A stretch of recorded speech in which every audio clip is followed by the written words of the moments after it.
नमस्कार, मेरा नाम विकास कुमार है और मैं सबसे पहले थैंक यू कहना चाहूँगा अनअकैडमी टीम को, जिन्होंने मुझे फर्स्ट राउंड में सिलेक्ट करके सेकंड राउंड में आने का मौका दिया। ये मेरे लिए बहुत बड़ी बात है और मुझे आगे जाने का मौका मिला। अनअकैडमी ने जो फिनिक्स प्रोग्राम चलाया, ये वाकई बहुत ही काबिले तारीफ है, जिससे क्या है कि मेरे जैसे बिगनर टीचर हैं जो अच्छे से आगे बढ़ सकते हैं, कुछ मुकाम हासिल कर सकते हैं और साथ में जो खुद की शिक्षा है, जो खुद का नॉलेज, वो स्टूडेंट तक पहुंचा सकते हैं।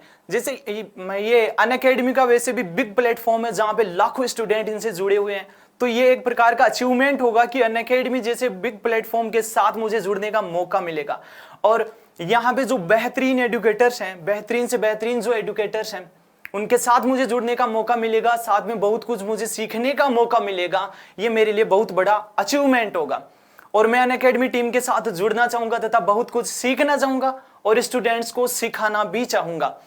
तो मैं अगेन थैंक यू बोलना चाहूंगा अनअकैडमी टीम को और मैं मेरी पूरी कोशिश करूंगा कि मैं अनअकैडमी टीम के साथ जुड़ सकूं और मैं हर एक राउंड को पार करता चलूं और सिलेक्ट हो जाऊं। Thank you Unacademy. आज मैं जूलॉजी का एक टॉपिक है रेस्पिरेटरी सिस्टम, उसको डिस्कस करना चाहूंगा। ये काफी इंपॉर्टेंट टॉपिक है, मैं इसको डिस्कस करना चाहूंगा। रेस्पिरेटरी सिस्टम को मैं बताता हूं कि रेस्पिरेटरी सिस्टम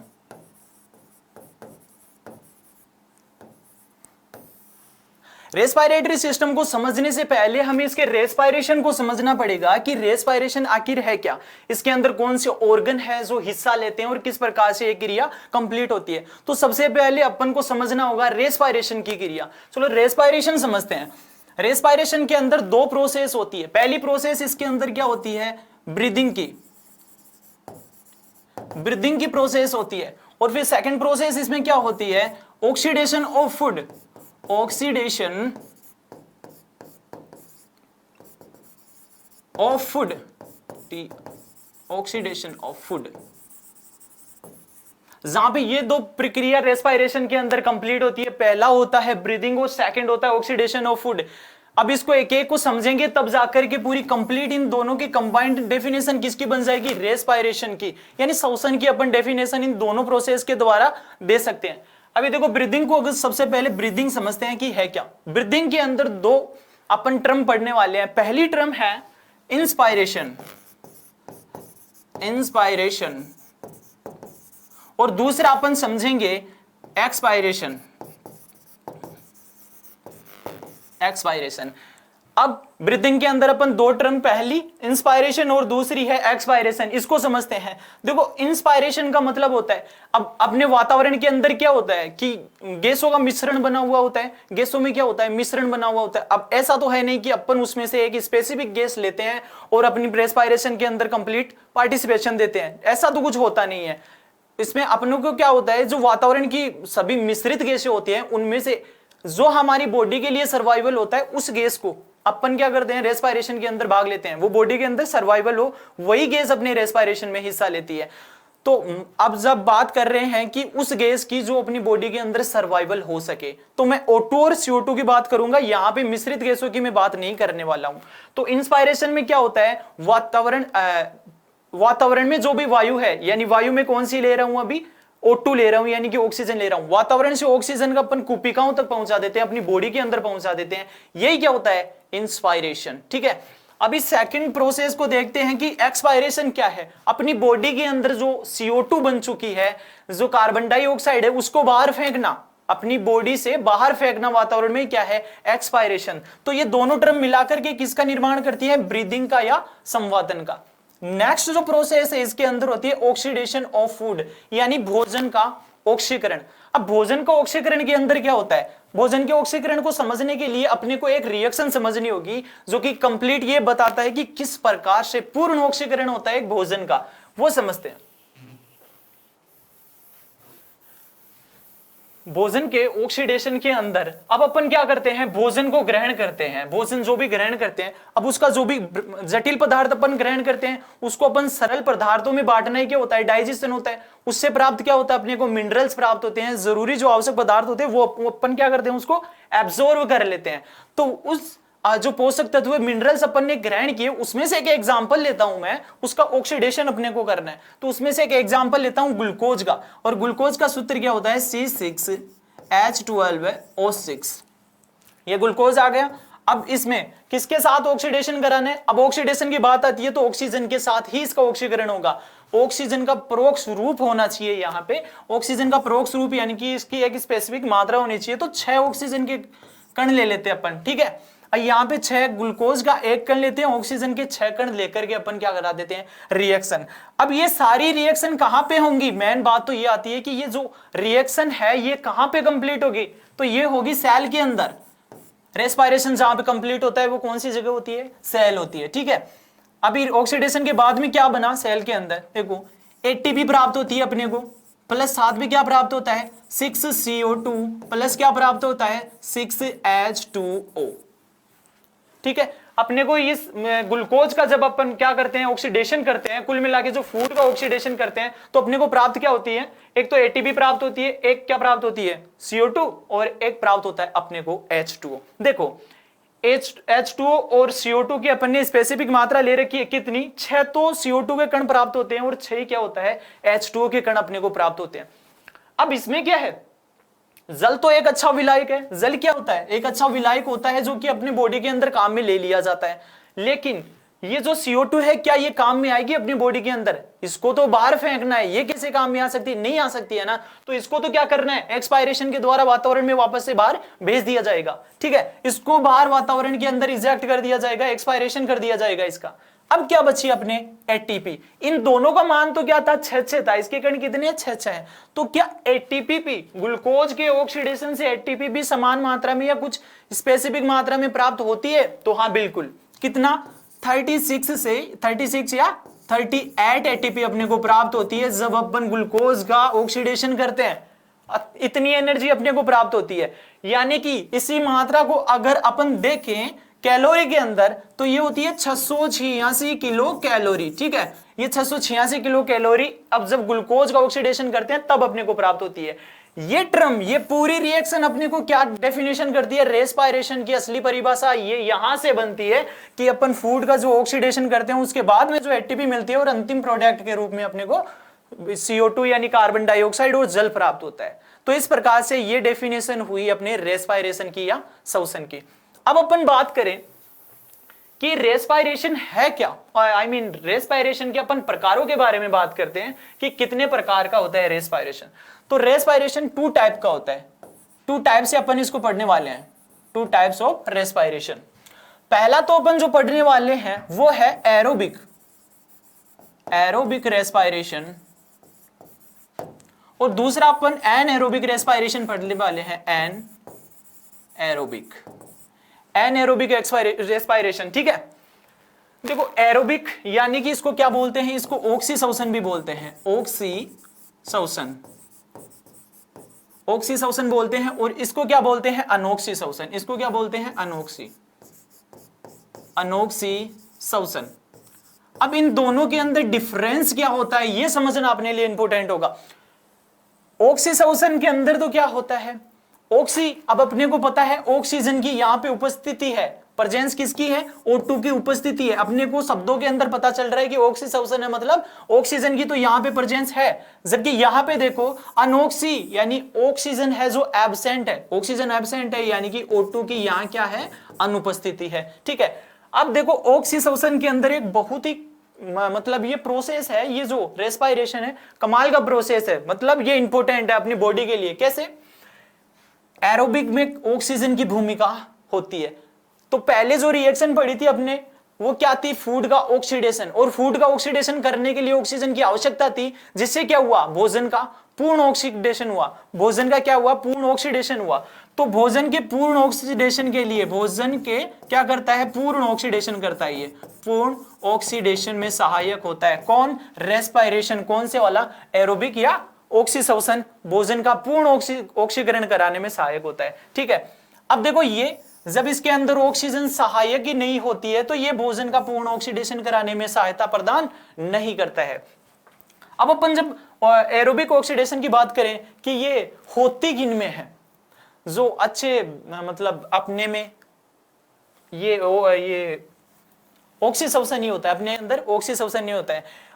ऑक्सीसोसन की अब जो इंपॉर्टेंट बात अपन पढ़ रहे हैं वो है कि ये प्रोडक्ट, अंतिम प्रोडक्ट क्या बनाता है, अंतिम प्रोडक्ट, ये इसके लिए इंपॉर्टेंट हो जाता है। अंतिम प्रोडक्ट क्या है यहाँ पे, ये CO2 प्लस H2O।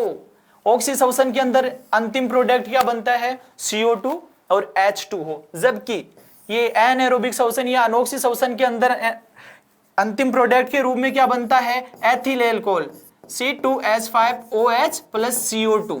अब देखो यहां पे अंतिम प्रोडक्ट अपन ने रिएक्शन के थ्रू समझ लिया था कि अंतिम प्रोडक्ट में CO2 और H2O बनता है, जबकि यहां पे एथिल एल्कोहल है जिसे क्या बोलते हैं, लैक्टिक एसिड, लैक्टिक एसिड, ये लैक्टिक एसिड बनता है, साथ में बनता है CO2। ठीक है, अब देखो लैक्टिक एसिड की जब बात आती है तो लैक्टिक एसिड के बारे में बताते हैं। अपन जब बहुत सारा काम करते हैं, बहुत ज्यादा एक्सरसाइज कर लेते हैं या अचानक कभी काम नहीं करते, फिर अचानक से काम करते हैं तो अपनी मसल्स क्या होती है, दुखने लग जाती हैं, पेन करने लग जाती हैं। वो किसकी वजह से होता है, वहां पे होती है व्हाइट मसल्स जिनमें क्या होता है, एनाएरोबिक श्वसन होता है, अनोक्सी श्वसन होता है, जिसके कारण क्या बन जाती है, लैक्टिक एसिड बन जाता है। और ये लैक्टिक एसिड ही है जो पेन उत्पन्न करने लगता है, हमारे क्या आ जाती है, आम आ जाती है, और मसल्स क्या करती है, पेन उत्पन्न करती है। ये था ऑक्सी श्वसन और अनोक्सी श्वसन। अब ये होता किन में है, जैसे मैंने पहले बताया था, ये अपन के अंदर कोर्डेट्स के अंदर ये होता है, जबकि इनवर्टिब्रेट, कुछ देखो इनवर्टिब्रेट आते हैं, जैसे बैक्टीरिया हो गया, बैक्टीरिया है, उनमें क्या होता है, एथिल एल्कोहल का निर्माण होता है, वहां पे क्या होता है, अनोक्सी श्वसन होता है। ठीक है, अपने इंटेस्टाइन के अंदर क्या होता है, प्लेंटी एल्मंथीज, OS के एल्मंथीज होता है, उनमें भी क्या होता है, अनोक्सी श्वसन ही होता है। तो ये हुआ ऑक्सी और अनोक्सी श्वसन। अब अपन बात करते हैं अदर टाइप की बात करते हैं रेस्पिरेशन में, कि कौन से और प्रकार होते हैं जो रेस्पिरेशन को स्टडी की जा सकती है, उसको पढ़ा जा सकता है। 2 टाइप से फिर से देखने वाले हैं, 2 टाइप। अब ये 2 टाइप कौन कौन से होते हैं, पहला प्रकार तो इसके अंदर अपन पढ़ने वाले, देखो ये जो प्रकार पढ़ेंगे अपन, वो कौन कौन से अंग शामिल होते हैं, विभिन्न जीव होते हैं अपने इकोसिस्टम के अंदर, बहुत सारे जीव होते हैं जो कि उनमें जो श्वसन के अंग होते हैं वो भी अलग अलग होते हैं, उनकी श्वसन करने की क्रिया भी अलग अलग होती है। तो उस प्रकार से ये टाइप है। ठीक है, तो एक तो होता है डायरेक्ट श्वसन, एक तो होता है डायरेक्ट रेस्पिरेशन, और दूसरा होता है इनडायरेक्ट रेस्पिरेशन। डायरेक्ट रेस्पिरेशन, अब डायरेक्ट रेस्पिरेशन के बारे में पढ़े, ये डायरेक्ट रेस्पिरेशन क्या है। देखो डायरेक्ट रेस्पिरेशन के अंदर ब्लड की भूमिका, अब रेस्पिरेशन के लिए ब्लड की भूमिका देखो, ऑक्सीजन और CO2 के आदान प्रदान के लिए क्या होनी चाहिए, वहां पे ब्लड उपस्थिति होनी चाहिए, ताकि क्या कर सके, वातावरण से जो भी ऑक्सीजन और CO2 है उसका आदान प्रदान कर सके और रेस्पिरेशन को कंप्लीट कर सके। लेकिन डायरेक्ट रेस्पिरेशन के अंदर ब्लड उपस्थिति नहीं होता है, इन जीवों के अंदर ब्लड की भूमिका ही नहीं होती है रेस्पिरेशन में। ठीक है, अब ये जबकि यहां पे इनडायरेक्ट के अंदर क्या होता है, ब्लड की उपस्थिति होती है, यानी रेस्पिरेशन में ब्लड भूमिका निभाता है। ठीक है, अब डायरेक्ट रेस्पिरेशन ये होता किनमें है, किनमें ब्लड नहीं होता है, इनवर्टिब्रेट्स में ब्लड नहीं होता है, अब उनमें वर्णक नहीं पाया जाता है, और जब उनमें श्वसन वर्णक नहीं पाया जाएगा तो वहां पे ब्लड की भूमिका भी क्या होगी, एब्सेंट होगी, तो वो इनवर्टिब्रेट्स के अंदर पाया जाता है। एक एग्जांपल और है इसका, जैसे इंसेक्ट होते हैं, कीट, सारे के सारे कीट होते हैं, उनमें क्या होता है, ट्रेकियल सिस्टम पाया जाता है, उनकी त्वचा में, ऊपरी त्वचा में क्या होता है, ट्रेकियल सिस्टम पाया जाता है, जिससे क्या करते हैं, वातावरण से O2 और CO2 का क्या कर लेते हैं, रेस्पिरेशन या आदान प्रदान कर लेते हैं। इस प्रकार से होता है, जैसे कुछ प्रोटोजोन, सिलेंट्रेट, प्लेंटी एल्मंथीज, ये अपनी त्वचा होती है भाई, ये त्वचा, उससे रेस्पिरेशन कर लेते हैं, यानी O2 और CO2 का क्या करते हैं, आदान प्रदान करते हैं अपनी त्वचा के द्वारा। तो विभिन्न जीव होते हैं जो अलग अलग तरीके से अपने ऑर्गन से क्या करते हैं, रेस्पिरेशन करते हैं। ठीक है, अब इनडायरेक्ट के अंदर ब्लड की भूमिका होती है, मतलब इन जीवों में ब्लड पाया जाता है, तभी तो ब्लड की भूमिका होगी। ठीक है, ये किन में होता है, जो स्थलचर होते हैं, जो स्थलीय, अपन स्थलीय हैं, सारे के सारे पशु स्थलीय हैं, उनमें पाया जाता है ये सब, और जो जलीय जीव होते हैं उनमें पाया जाता है ये सब। तो इनके किस प्रकार से ये श्वसन करते हैं, अब इनडायरेक्ट तो करते हैं, ब्लड भी होता है, तो इनके लिए ऑर्गन तो होगा, हाँ वो ऑर्गन होता है। वो कौन से ऑर्गन होते हैं स्थलचर के अंदर, जैसे क्या होते हैं, लंग्स या फेफड़े होते हैं। लंग्स या फेफड़े होते हैं जो कि क्या करते हैं, इनडायरेक्ट रेस्पिरेशन, यानी कि इनके रेस्पिरेशन में ब्लड की भूमिका होती है। जैसे जलीय जंतु होते हैं उनमें गिल्स पाए जाते हैं, क्लोम पाए जाते हैं।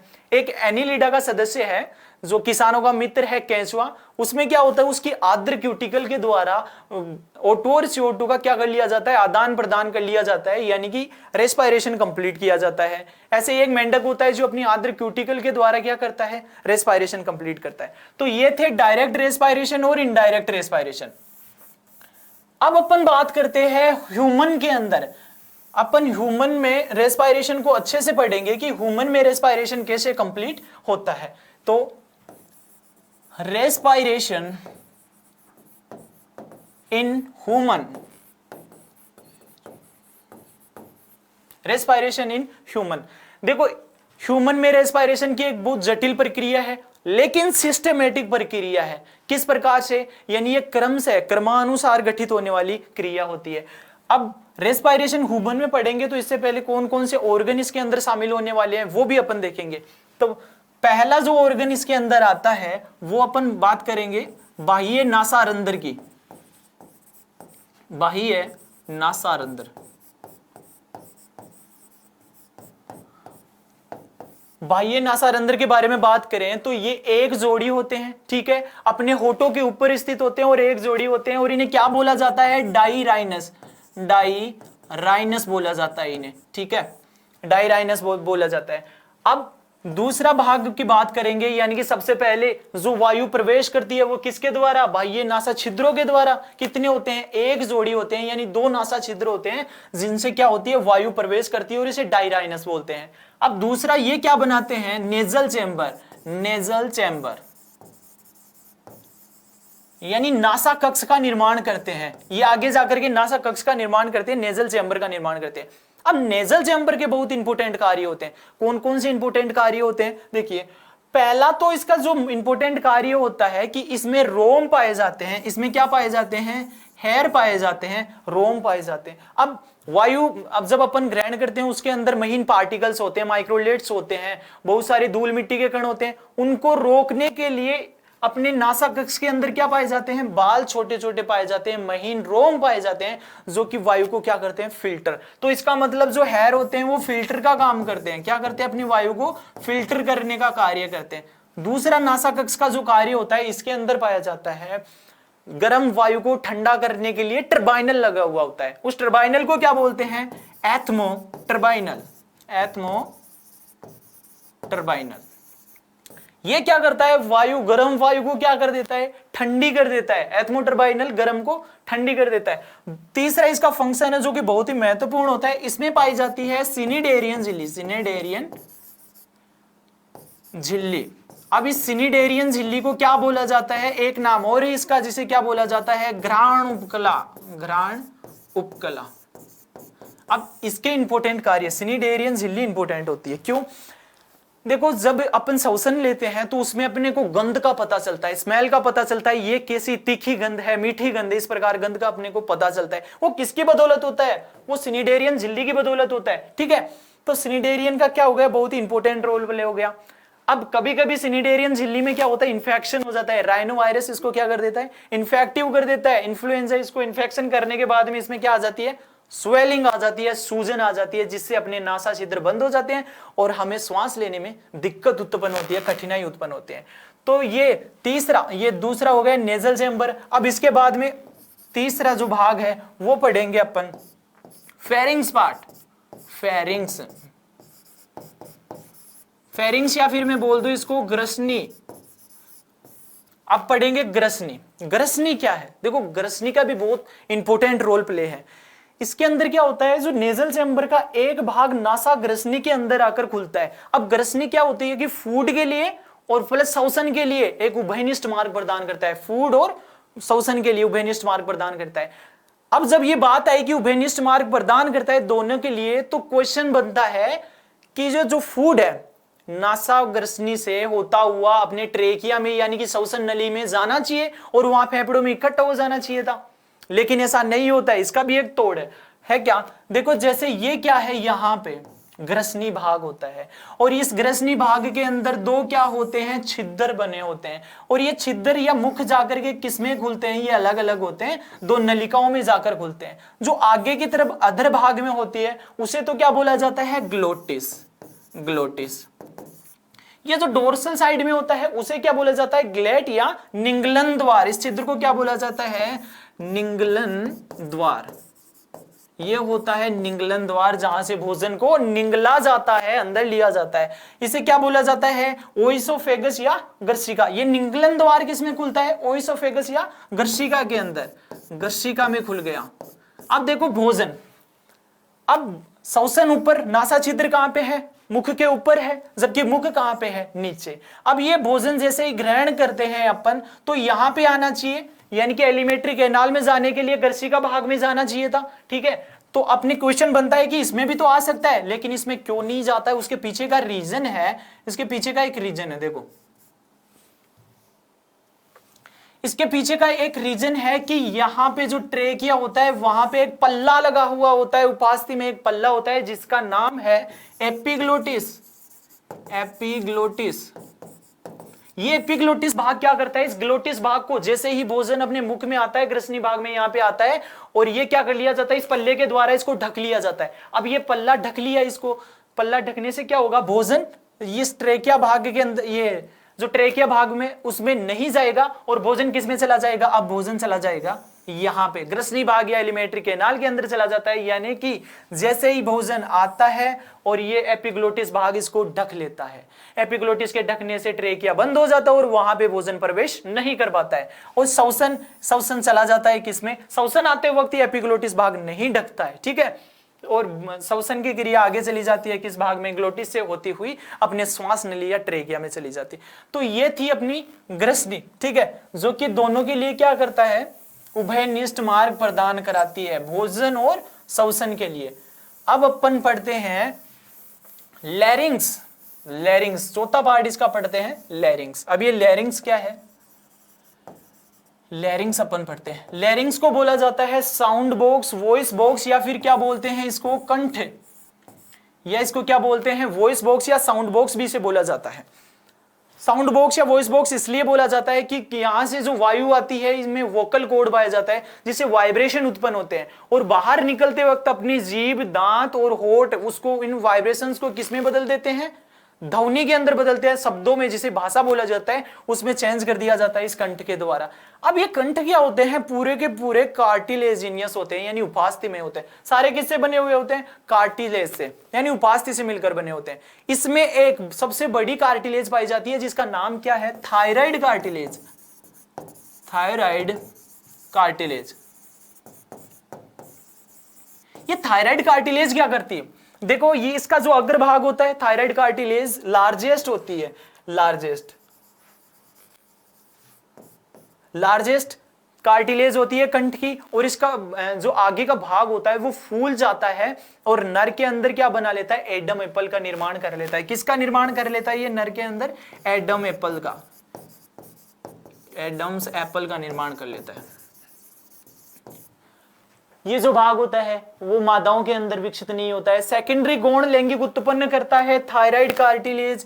थायराइड कार्टिलेज सेकेंडरी गौण लैंगिक किन में उत्पन्न करता है, नर के अंदर, एडम एप्पल का निर्माण करता है। ठीक है, तो ये था कंठ। अब अपन बात करते हैं ट्रेकिया की। ट्रेकिया को क्या बोला जाता है, वाइंड पाइप बोला जाता है, या रेस्पिरेशनल ट्यूब भी बोला जाता है। ट्रेकिया, जब अपन ट्रेकिया की बात करते हैं तो इसे वाइंड पाइप या रेस्पिरेशनल ट्यूब भी बोला जाता है, श्वास नली से बोला जाता है। ट्रेकिया का महत्वपूर्ण कार्य होता है, सबसे पहले ये बता दें कि ट्रेकिया के ऊपर अर्धपालित, अर्धचंद्राकार क्या होते हैं, उपास्थि से बने हुए छल्ले होते हैं, जो इसको क्या करते हैं, प्रोटेक्शन या पिचकने से रोकते हैं। किसके ऊपर होते हैं, ट्रेकिया पर। ठीक है, अब ट्रेकिया को समझने के लिए देखो, ये ट्रेकिया 12 सेंटीमीटर की होती है, इसकी लेंथ कितनी होती है, 12 सेंटीमीटर होती है। अब ये इस प्रकार से बढ़ती है आगे, इस प्रकार से, और ये क्या करती है, पांचवी जो वक्षीय कशेरुका है वहां पे आकर के लेफ्ट और राइट दो भागों के अंदर क्या होता है, बट जाती है, लेफ्ट राइट के अंदर बट जाती है। तो अपन ट्रेकिया को अच्छे से समझते हैं। यहाँ पे ट्रेकिया को समझने के साथ साथ में जितने भी अपन ने ऑर्गन्स पढ़े हैं वो भी साथ में क्या हो जाएंगे, अपने तैयार हो जाएंगे। ठीक है, तो अपन ट्रेकिया पढ़ते हैं यहाँ पे, ट्रेकिया या श्वास नली। देखो ये अपना क्या है, मुख्य भाग है, ये मुख्य भाग आ गया, यहां पे ये नेजल आ गया। ठीक है, यहां से क्या होता है, श्वास नली स्टार्ट होती है, नेजल चेंबर से स्टार्ट, और यहां पे मुख्य भाग है तो यहां से मुख्य गुहा के लिए एलिमेंट्री कैनाल स्टार्ट हो जाती है। ये उभयनिष्ठ मार्ग आ गया, क्या ग्रसनी भाग आ गया, जो भोजन और श्वास के लिए दोनों के लिए उभयनिष्ठ मार्ग प्रदान करते हैं। और आगे ये कंठ आ गया, और यहां आगे आकर के ये है ट्रेकिया। अब यहां से अपन पढ़ते हैं, इसको स्टडी करते हैं ट्रेकिया को। ट्रेकिया क्या करता है, फिफ्थ पांचवी कशेरुका,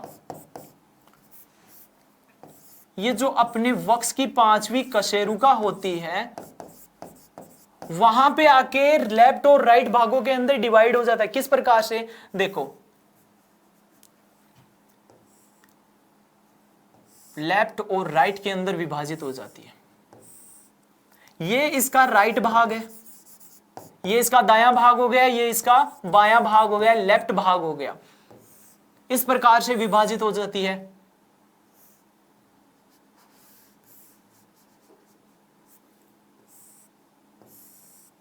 अब इसका जो लेफ्ट भाग होता है, जो ट्रेकिया का लेफ्ट भाग होता है, अब ये किस में डिवाइड हुई, सबसे पहले तो ये ट्रेकिया फिफ्थ में आकर के डिवाइड किस में हो जाती है, श्वसनी के अंदर, प्राथमिक श्वसनी के अंदर, प्राइमरी श्वसनी जिसे क्या बोला जाता है, ब्रोंकाई, प्राथमिक श्वसनी के अंदर आकर के विभाजित हो जाती है।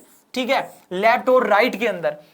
अब इसकी लेंथ ज्यादा होती है, यहां पे जो लेफ्ट जो श्वसनी है, प्राथमिक श्वसनी है, उसकी लेंथ ज्यादा होती है, यानी लंबाई ज्यादा होती है, जबकि ये वाइड होता है, यानी इसकी चौड़ाई ज्यादा होती है। राइट की क्या होती है, चौड़ाई ज्यादा, और लेफ्ट की क्या होती है, लंबाई ज्यादा होती है। अब ये क्या करते हैं, प्राथमिक श्वसनी बढ़ जाती है, सेकेंडरी और टर्सरी श्वसनी के अंदर, ब्रोंकाई के अंदर बढ़ जाती है। किस प्रकार से बढ़ती है, इस प्रकार से, ये 2 और यहां पे 3 में बढ़ जाती है, यहां इस प्रकार से 3 के अंदर विभाजित हो जाती है। ये 3 सेकेंडरी श्वसनी के अंदर बढ़ती है, और ये 2 सेकेंडरी श्वसनी के अंदर बढ़ती है। इसके पीछे का रीजन है, जो राइट साइड का अपना फेफड़ा है उसकी 3 पालियां होती है, और प्रत्येक पाली के लिए 3 भागों में विभक्त हो जाती है। और यहां पे इस लेफ्ट वाले में 2 पालियां होती है, इसलिए ये 2 भागों में विभक्त हो जाता है। ठीक है, अब ये क्या हो गई, सेकेंडरी श्वसनी। ठीक है, ये सेकेंडरी श्वसनी आ गई। अब ये आगे विभाजित हो जाती है किसमें, टर्सरी के अंदर। ये अब मैं दोनों को नहीं बता रहे, सारी की सारी आगे जाकर की सेकेंडरी फिर टर्सरी इसमें विभक्त हो जाती है। मैं इस लेफ्ट वाले को समझाने की कोशिश करता हूं। देखो ये किसमें, टर्सरी के अंदर, ये तृतीय श्वसनी के अंदर। ठीक है, तृतीय श्वसनी आगे इसी प्रकार से शाखा बनाती हुई, इस प्रकार से शाखा बनाती हुई किसमें चेंज हो जाती है, ये देखो इस प्रकार से शाखा बना रही है, और फिर ये चेंज हो जाती है प्राथमिक श्वसनिका के अंदर, यानी ब्रोंकियोल्स के अंदर। ब्रोंकियोल्स के अंदर, ये ब्रोंकियोल्स के अंदर चेंज हो जाती है। अब ये ब्रोंकियोल्स भी आगे जाकर के विभाजित होती जाती है। ये ब्रोंकियोल्स इस प्रकार से आगे इसी प्रकार से शाखा बनाती हुई, जाल बनाती हुई आगे विभाजित हो जाती है। और ये किसमें विभाजित हो जाती है, श्वसनी श्वसनी, ये टर्मिनल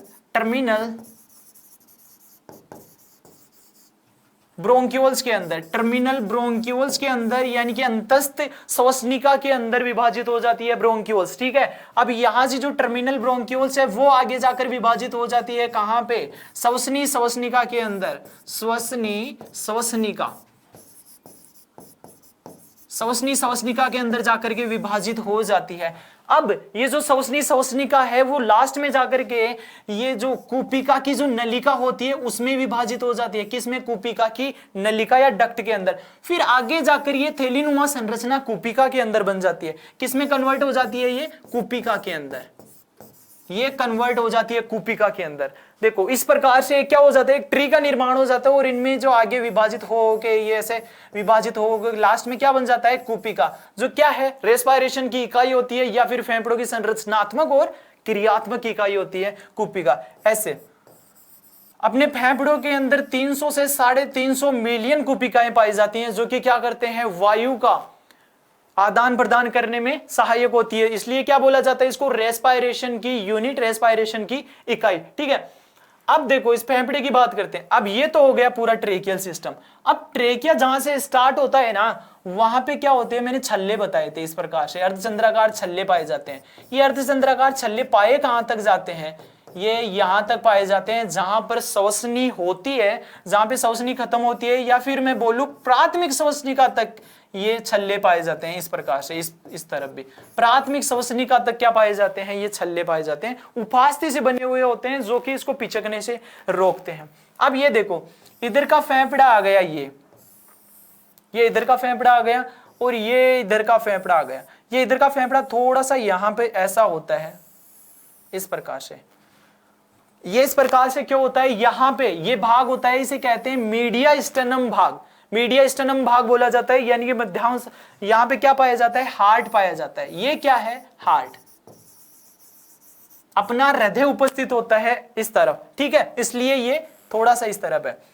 और इसके नीचे, जस्ट हृदय के नीचे और फेफड़ों के नीचे एक गुंबदाकार संरचना होती है, एक डोम शेप्ड संरचना होती है, जिसे क्या बोला जाता है, जिसे बोला जाता है डायफ्राम। जिसे क्या बोला जाता है, डायफ्राम। डायफ्राम बोला जाता है। ठीक है, अब देखो फेफड़ों की विशेषता, ट्रेकिया की समझ लिए, तो फेफड़ों की विशेषता भी अभी लगे हाथ समझ लेते हैं।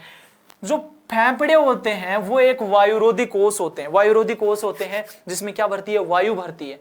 अब देखो संकुचनशील होते हैं, साथ में क्या होते हैं, सॉलिड होते हैं। इन पे द्विस्तरीय प्रोटेक्टिव लेयर पाई जाती है, द्विस्तर होता है इन पे, इस प्रकार से द्विस्तरीय प्रोटेक्टिव लेयर पाई जाती है, जिसे क्या बोला जाता है, द्विस्तरीय जो इसका संरक्षण करती है उसको क्या बोला जाता है, प्लूरा।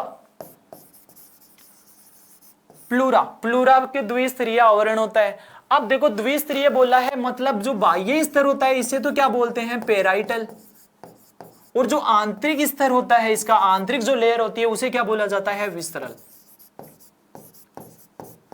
अब जो पेराइटल और विसरल के बीच में क्या बच गया, स्पेस बच गया, इसे कौन सा स्पेस कहते हैं, प्लूरल स्पेस बोला जाता है। और इसके अंदर प्लूरल फ्लूइड भरा होता है। क्या भरा होता है इसके अंदर, प्लूरल फ्लूइड, प्लूरल फ्लूइड या प्लूरल द्रव भरा हुआ होता है। ये देखो प्लूरल फ्लूइड और ये प्रोटेक्टिव लेयर का काम क्या होता है, ये धक्का मुक्की लगती है ना फेफड़ों में, उसको प्रोटेक्ट करता है उससे, यानी जो भी धक्के लगते हैं उससे प्रोटेक्ट कर लेता है। इन्फेक्शन होते हैं अपने, संक्रमण हो जाता है फेफड़ों में, उससे अपनी रक्षा करता है ये प्लूरल फ्लूइड। टेम्परेचर लुब्रिकेशन के काम में आता है, टेम्परेचर मेंटेन रखने के काम में आते हैं, ये सब कार्य होते हैं इसके। और जो इनका बाह्य आवरण क्या बताया मैंने, द्विस्तरीय प्लूरा होता है। ठीक है, तो ये था अपना फेफड़ा। अब फेफड़ों के बारे में एक बात और है कि इनमें मसल्स एब्सेंट होती है। अब बात आती है कि यदि इनके अंदर मसल्स एब्सेंट हैं तो ये एक साथ फूलते भी हैं और फिर सिकुड़ भी जाते हैं। ये किस प्रकार से संभव है, जब मसल्स होती है तब संभव हो सकता है ये तो, हाँ बिल्कुल, लेकिन इसके पीछे का रीजन है, इसके अंदर मसल्स ही एब्सेंट होती हैं तो इसके खुद की संकुचनशीलता नहीं पाई जाती है, बल्कि ये किसके द्वारा कंट्रोल होती है, ये जो डायफ्राम होता है उसके द्वारा कंट्रोल होती है। यहाँ पे किसके द्वारा, डायफ्राम के द्वारा कंट्रोल होती है ये सारी चीजें। ठीक है, तो डायफ्राम ही इसमें क्या करता है, रियल संकुचनशीलता या फिर इसको संकुचन कराने में सहायक होता है, सहायता प्रदान करता है। तो ये था रेस्पिरेटरी ट्री।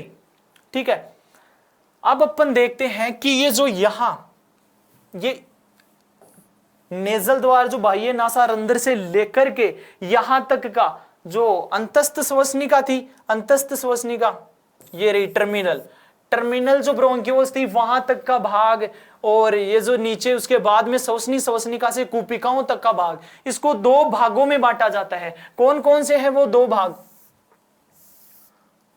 वो दो भाग होते हैं, मैं एक बार इसको मिटा देता हूं।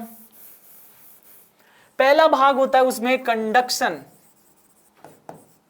कंडक्शन जोन बोला जाता है, और दूसरा भाग होता है उसका एक्सचेंज भाग, यानी कि जो विसरण करता है, गैसों का आदान प्रदान करता है वो भाग। तो पहला भाग आ गया इसका कंडक्शन भाग, और दूसरा भाग कौन सा हो गया, एक्सचेंज भाग, एक्सचेंजेबल भाग होता है। देखो कंडक्शन भाग की बात करें तो बाह्य नासारंध्र से शुरू होता है, और जो टर्मिनल ब्रोंकियोल्स होती है, अंतस्थ श्वसनिका, वहां तक का भाग क्या कहलाता है, वहां तक का भाग होता है चालन भाग, कंडक्शन। चालन भाग, इसे क्या बोलते हैं? चालन भाग बोलते हैं। अब इसको चालन भाग क्यों बोलते हैं? अब इसका कार्य क्या है? सबसे पहले तो इसका कार्य क्या है? ये क्या करता है? वायु को, ये खाली नलिकाएं होती है, इनमें ब्लड वेसल्स एब्सेंट होती है। अगर ब्लड वेसल्स एब्सेंट है, इसका मतलब ब्लड भी एब्सेंट है। ब्लड एब्सेंट है तो इसका मतलब यहां पे वायु का क्या नहीं हो सकता? आदान प्रदान नहीं हो सकता। ठीक है, तो ये क्या करता है? केवल वायु को अंदर कुपिकाओं तक पहुंचाने का कार्य करता है। इसका ये कार्य है, इसे क्या बोला जाता है? चालन भाग। और दूसरा जो भाग होता है वो क्या बताया? एक्सचेंजेबल भाग। एक्सचेंज, जहां पे क्या किया जाता है? वायु का, O2 CO2 का क्या किया जाता है? एक्सचेंज किया जाता है। वो दूसरा भाग है, विसरल भाग आ गया। ठीक है, ये कहां से शुरू होता है? ये शुरू होता है अपने यहां श्वसनी श्वसनिकाओं से कुपिकाओं तक। श्वसनी श्वसनिका से कुपिकाओं तक का भाग कहलाता है क्या? एक्सचेंज भाग। जहां पे क्या होता है? O2 और CO2 का क्या किया जाता है? एक्सचेंज किया जाता है। ठीक है, अब अपन बात करते हैं आगे। अब अपने को यह समझना है कि किस प्रकार से आखिर ये श्वसन क्रिया अपनी बॉडी के अंदर कंप्लीट होती है। यानी एक समीकरण के थ्रू इसको समझते हैं कि आखिर अपनी बॉडी के अंदर होता क्या है। ऐसा एक डायग्राम के थ्रू समझते हैं। देखो, ये तो क्या हो गया? एक मैं कुपिका बना देता हूं। ये क्या है? कुपिका। कुपिका को इंग्लिश में एल्वोलाई बोला जाता है। ये कुपिका आ गई और ये यहां पे क्या आ गया? अपना हार्ट आ गया। और यहां पे आ गई अपनी सेल्स या टिश्यूज। अब किस प्रकार से जो वातावरण में जो ऑक्सीजन CO2 है उसका आदान प्रदान अपनी बॉडी के अंदर होता है वो अपन समझने जा रहे हैं। देखो, वातावरण के अंदर क्या होता है? गैसों का मिश्रण होता है, लेकिन अपन वहां से ले क्या रहे हैं? केवल ऑक्सीजन और CO2, उसका आदान प्रदान अपने को वातावरण से करना है। तो देखो, यहां पर जहां पे कुपिका होती है वहां पे आंशिक दाब PCO2 यानी कार्बन डाइऑक्साइड का वो आंशिक दाब, और अपन देखेंगे PO2 यानी ऑक्सीजन का आंशिक दाब कितना होता है? यहां पे एक ये 40 mmHg, 40 mmHg। CO2 का जो आंशिक दाब होता है वो 40 mmHg होता है कुपिका के अंदर, जबकि ऑक्सीजन का आंशिक दाब होता है 104 mmHg। mmHg यहाँ पे पारे पर लिया गया मान है। ठीक है, ये आंशिक दाब क्या है? ये एक टर्म आई है आंशिक दाब की, ये क्या है? तो अपनी वातावरण के अंदर क्या होता है? बहुत सारी गैसेज का मिश्रण होता है। अब उस मिश्रण में से अपन एक स्पेसिफिक गैस उठाते हैं और उसका दाब लेते हैं। स्पेसिफिक गैस का दाब ही क्या कहलाता है? आंशिक दाब कहलाता है, जिसको गैसेज के आगे P लगा करके इंडिकेट किया जाता है। ठीक है, अब अपनी सेल्स के अंदर जब इस आंशिक दाब की बात करें तो अपनी सेल के अंदर क्या ज्यादा होती है? PCO2। किसका आंशिक दाब ज्यादा होता है? CO2 का ज्यादा होता है। कितना होता है? 45 mmHg। 45 mmHg होता है, जबकि जो O2 होती है उसका कितना ये कम होता है। यहां पे एक्यूरेसी इसकी कम होती है। कितना होती है? 40 mmHg। यहां पे कौन ज्यादा है? यहां पे CO2 ज्यादा है। क्यों ज्यादा है? क्योंकि अपन क्या करते हैं, अभी ये जो वातावरण से ऑक्सीजन ली थी वो कहां पे पहुंचाते हैं? एटलीस्ट कहां पे पहुंच जाती है? वो सेल्स के पास पहुंचा देते हैं। तो सेल्स क्या करती है? उसको काम में ले लेती है। किस काम में लेते थे? जैसे रिएक्शन में पहले देखा था अपन ने, ऑक्सीडेशन ऑफ फूड, और वहां से क्या रिलीज कर रही थी? CO2। तो वो CO2 कहां पे इकट्ठी हो गई? कोशिका के अंदर या टिश्यू के अंदर। और साथ में क्या चला? वहां पे अनेक चक्र चलते हैं, जैसे क्रेब्स चक्र हो गया, बहुत सारी रिएक्शन चलती हैं और उनसे रिलीज होती है CO2, और अंत में क्या? सेल्स के अंदर क्या अधिकता हो जाती है? CO2 की। ये आंशिक दाब अपन ने क्यों लेते हैं? सबसे पहले इसको समझते हैं कि ये आंशिक दाब ही यहाँ पे क्यों लेते हैं। देखो, वातावरण के अंदर वायु क्या होती है? एटमॉस्फेयर में दाब पर निर्भर करती है, दाब प्रवणता पर निर्भर करती है। यानी अपने फेफड़ों का यदि दाब अधिक है तो अपन क्या करेंगे? उस वायु को अपने अंदर जो CO2 होती है उसको बाहर फेंक देंगे। क्यों? क्योंकि वातावरण का जो दाब है वो क्या है? कम है, और अपने जो फेफड़ों का दाब है वो है ज्यादा। ये क्या हो गई? एक दाब प्रवणता हो गई। यानी एक्सपायरेशन की क्रिया करने के लिए हमारे फेफड़ों का दाब क्या होना चाहिए? ज्यादा होना चाहिए, और वातावरण का दाब क्या होना चाहिए? कम होना चाहिए। इसी प्रकार यदि अपने को इंस्पायरेशन करना है तो वातावरण का दाब क्या होना चाहिए? ज्यादा, जबकि अपने फेफड़ों का दाब क्या होना चाहिए? कम होना चाहिए। कितना? 1 से 3 mmHg तक क्या होना चाहिए? कम। ये दाब प्रवणता जब बनती है तब जाकर के क्या होता है? इंस्पायरेशन और एक्सपायरेशन की क्रिया कंप्लीट होती है। ठीक है, अब देखो, अब अपने को क्या करना है? यहां पे O2 ज्यादा है, O2 का दाब ज्यादा है, यानी कि O2 ऑक्सीजन तो अपने कोशिका के लिए चाहिए। ठीक है, अब यहाँ की जो CO2 है वो क्या करना है, CO2 को देनी है अपने को कहां पे, बाह्य वातावरण में फेंकना है, ठीक है। तो ये क्या डायरेक्ट प्रोसेस हो जाती है, यानी कूपिका इसको डायरेक्ट दे देती है, या कुछ सेल्स अपनी कूपिका को डायरेक्ट दे देती है, बिल्कुल नहीं। इसका एक सिस्टमेटिक प्रोसेस होती है। किस प्रकार से, देखो ये सिस्टमेटिक किस प्रकार से होती है, सेल्स क्या करती है, सेल्स में अशुद्ध रक्त पाया जाता है, ठीक है। अशुद्ध रक्त जाता है अपने हृदय के राइट आर्टरिया के अंदर, यानी दाएं आलिंद के अंदर। कौन लेके जाता है, ये लेके जाता है अपना महाशिरा, ठीक है, महाशिरा।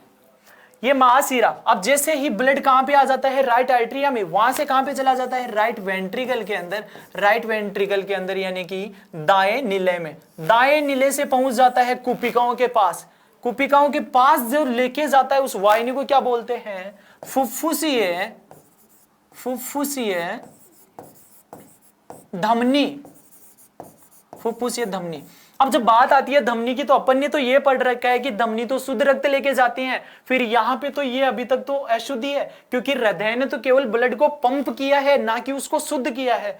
तो धमनी तो क्या करती है, शुद्ध ब्लड लेके जाती है, लेकिन यहाँ पे ये तो अशुद्ध ब्लड है। हाँ, ये असप्शन है, ये एक अपवाद है। फुफ्फुसीय शिरा और फुफ्फुसीय धमनी दोनों क्या होते हैं, इनके कार्य अपोजिट होते हैं, ये अपवाद होते हैं, ठीक है।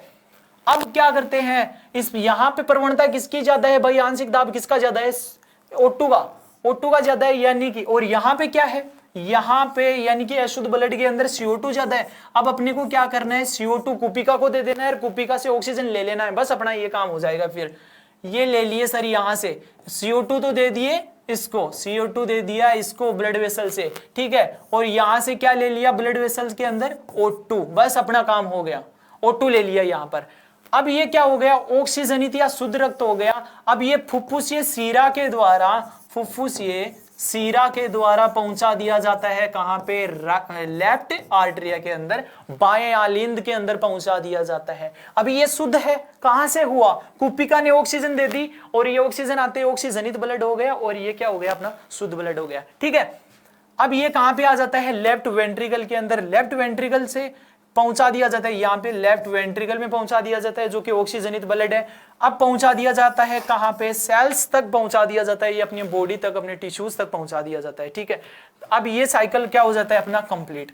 अब जैसे ही अपन ब्लड देते हैं इसको, ऑक्सीजनित ब्लड देते हैं, ऑक्सीजन इसको मिल गई कोशिका को, फिर वही क्रेब्स चक्र चल जाएंगे, फूड का ऑक्सीडेशन होगा और इस प्रकार से वही प्रक्रिया वापस स्टार्ट हो जाएगी और CO2 अधिक बन जाएगी। अब CO2 को अपने को बाहर फेंकना है वातावरण के अंदर, वहां से ऑक्सीजन लेना है, यानी यही चक्कर वापस से दोहरा दिया जाएगा, ठीक है। और ये एक चक्कर क्या हो गया अपना, रेस्पिरेशन का पूर्ण कंप्लीट चक्कर कहलाता है। इसी के साथ में देखो, हृदय से एक बार अशुद्ध ब्लड जा रहा है, एक बार शुद्ध ब्लड जा रहा है, 2 बार इस ब्लड का परिसंचरण हो रहा है हृदय के अंदर। यही क्या होता है, डबल सर्कुलेशन, डबल सर्कुलेशन या द्विपरिसंचरण कहलाता है, ठीक है। हृदय से 2 बार गुजरना है, ये होता है। अब डबल सर्कुलेशन के साथ में रेस्पिरेशन की क्रिया भी क्या होती है, एक साथ इंटीग्रेटेड होती है, यानी कि साथ साथ कंप्लीट होती है। तो ये था अपने मानव शरीर के अंदर जो कि रेस्पिरेशन की क्रिया को कंप्लीट करता है। अब समय बहुत कम था और मैंने कोशिश की मेरा बेटर परफॉर्मेंस देने की, सो मैं चाहूंगा कि अनअकैडमी टीम मुझे सिलेक्ट करे और मुझे आगे बढ़ने का मौका प्रदान करे। Thank you so much Unacademy, give me a chance, thank you so much.